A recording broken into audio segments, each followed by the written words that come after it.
not clear to me what the benchmark is for success. There's no net zero target by 2050, so taxpayers are being asked to accept $18 billion in outlay without a benchmark that they can use to tell whether you succeed at your job or not. Now, globally, well, you've got a 2030 target. You say you're reaching it in a canter, but globally, talks are already moving ahead of that. We're going to see at the United Nations summits in the future talk about 2035, talk about 2040. Now, if, as you say, you're getting to 2030 in a canter, and if, as you say, you've got this good plan to spend $18 billion, isn't it now time for you to say what your 2035 or 2040 target is, and to actually come clean with the Australian voters now about the fact that you'll have one and how ambitious you can be with it? Yeah. Well, we're very clean with the Australian voters, you know, I'd highlight the fact that the opposition isn't. We have a very clear 2030 target, and if we look at the Paris Agreement, the nationally determined contributions are a 2030 target. In a few years' time, they will extend out to 2035. That's how the Paris Agreement works.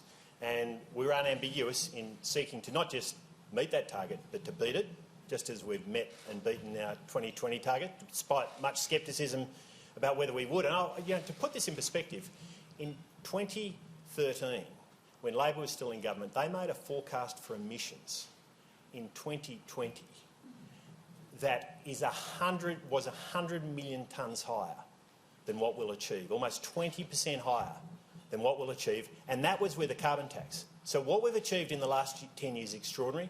We'll do it again in the next 10. We'll meet and beat those targets. And we are creating a platform here for emissions reduction well beyond 2030. The goals are clear. We have to bring those technologies that can really move the dial into parity where they're higher emitting alternatives. That way, it's just straight economics. We will ensure that we have a strong economy, strong jobs growth, strong investment alongside emissions reduction. And when will you then have a 2035 target?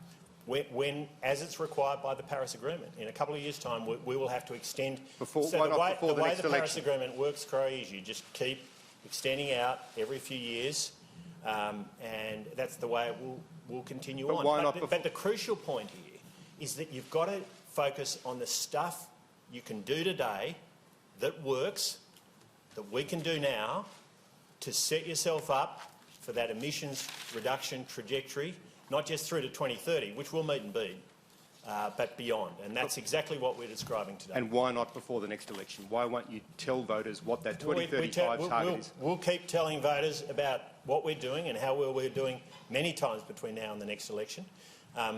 As I say, I note that the opposition doesn't have a 2030 target.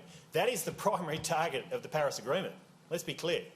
That is what we have to focus on. We have to meet and beat that, and we have to set ourselves up, not just in Australia. The Paris Agreement is about global outcomes, and we have to set ourselves up to achieve those global outcomes, not just through to 2030, but beyond, and technology is the key.